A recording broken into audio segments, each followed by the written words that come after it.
Ya, terima kasih pemirsa, Anda masih menyaksikan program iNews Jabar dan saya masih bersama dengan Dr. Arjon Turnip membahas mengenai temuan anak bangsa yang sangat luar biasa. Ya, tadi jika saya lihat atau yang mendengar cerita dari Dr. Arjon tadi bahwa luar biasa ya kursi elektronik ini bisa bekerja sesuai dengan sinyal otak. Lalu apakah ada penghargaan yang diberikan oleh baik untuk pemerintah atau instansi tertentu terhadap temuan Anda ini? Ya, kebetulan tahun lalu pada saat Hari Pendidikan pas 2 Mei tahun 2015. 2015 ya? Iya, 2015. Pada saat perayaan Hari Pendidikan, Mendristek memberikan penghargaan untuk alat kita ini.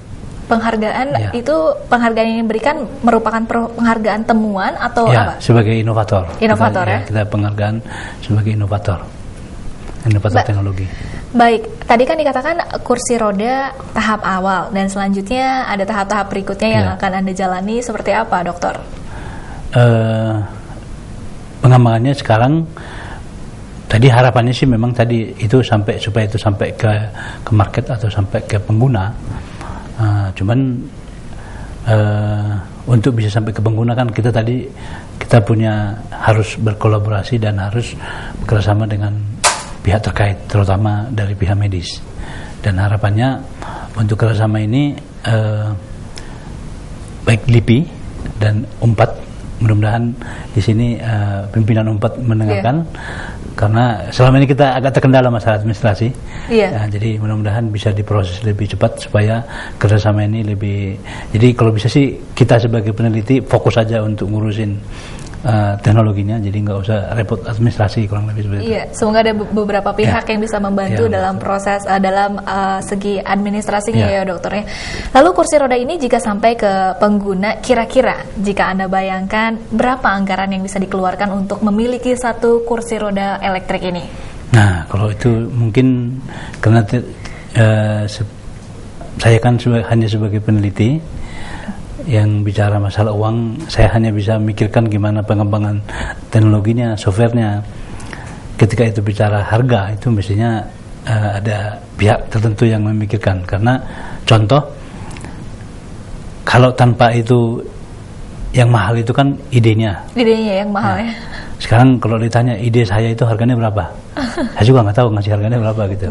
Cuman kalau kita mengukur dari prosesnya 2013 sampai sekarang ini, kurang lebih anggaran yang dari 3 tahun itu kita dapat anggaran sekitar 300 juta rupiah. Ya, sekitar 300 juta. Ya. Lalu jika itu dilihat dari idenya ya, kalau ide itu tidak bisa dihargakan dengan uang mungkin harus kita apresiasi betul ya ide yang sangat luar biasa ini. Tapi jika dilihat dari mungkin segi kursinya atau alat-alatnya itu berapa rupiah? Kalau dari segi hardware-nya tanpa hardware, hardware-nya. Kita tadi ilmu pengetahuannya tidak dimasukkan di dalam. Tidak dimasukkan sebagai contoh saja ini dokter. Itu sih mungkin kurang dari 50. Kurang dari 50 juta rupiah, mungkin para pasien atau yang pengguna itu bisa memiliki satu kursi roda itu ya. Dan untuk rencana kedepannya, dokter, kira-kira selain menciptakan kursi roda elektrik ini, yang paling dekat ini atau tadi juga telah dikatakan apa akan menciptakan sesuatu apa lagi? Saat ini kita udah mengeluarkan patennya juga.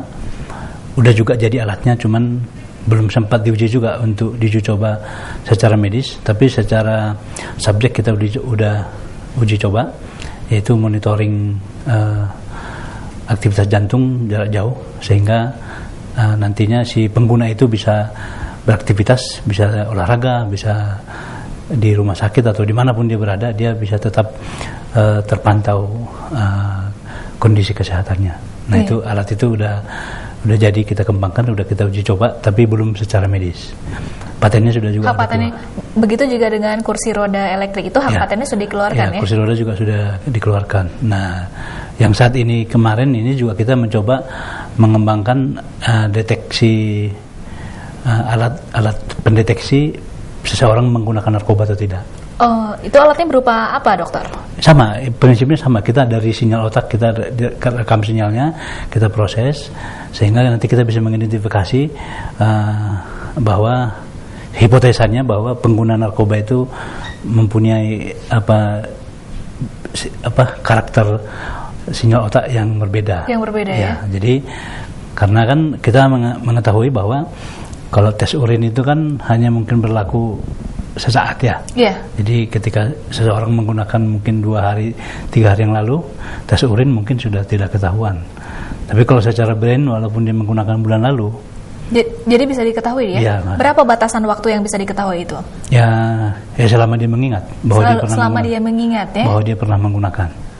Nah, kurang lebih seperti itu. Jadi itu untuk penemuan pendeteksi narkoba ini apakah bekerja sama dengan pihak mana seperti BNK atau pihak mana lagi? Belum ya. Saat ini Anda sendiri yang mengerjakan? Bukan, dengan dokter psikiatri dari Rumah Sakit Hasan Sadikin. Dengan dokter. Dan juga dengan dokter dari UNPAD. Dokter dari dengan instansi lain belum ya, belum dikerjasamakan? Belum, kan saya kan nggak berhak punya pasien kan gitu.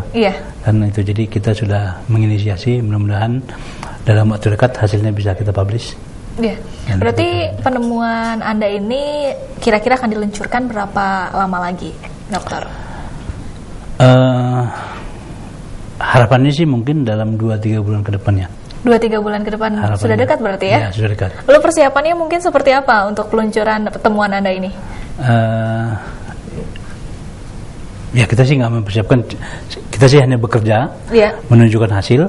Ya nanti ya sama kan, kalau misalkan seperti ibu di sini memanggil kita untuk menunjukkan, membantu, ya kita tunjukkan. Tapi kita kan hanya fokus untuk menunjukkan hasil, kita tunjukkan nanti dari publikasi dan mungkin dari tadi paten, nah itu atau dari prototipe alat, nah itu kita tunjukkan nanti mungkin, atau dari pameran, karena LIPI juga biasanya mengadakan pameran. Kira-kira kapan pameran? Karena saya penasaran juga nih dengan temuan-temuan, salah satunya ingin mencoba kursi roda elektrik itu. Gitu.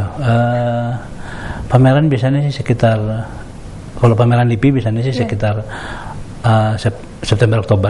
Tapi biasanya sih suka ada pameran, nggak tahu kan. Nanti kalau ada yang event itu biasanya sih suka nempel. Kan sama juga untuk pameran itu bukan bagian saya juga, ada bagian humas juga yang ngurusin. Biasanya seminggu sebelumnya itu kita dihubungin, oke ini ada pameran, tolong disiapkan alatnya, nanti didemokan, ya sudah kita siap-siap. Jadi kita fokus saja, fokus kita adalah pengembangan alat dan melakukan riset gitu.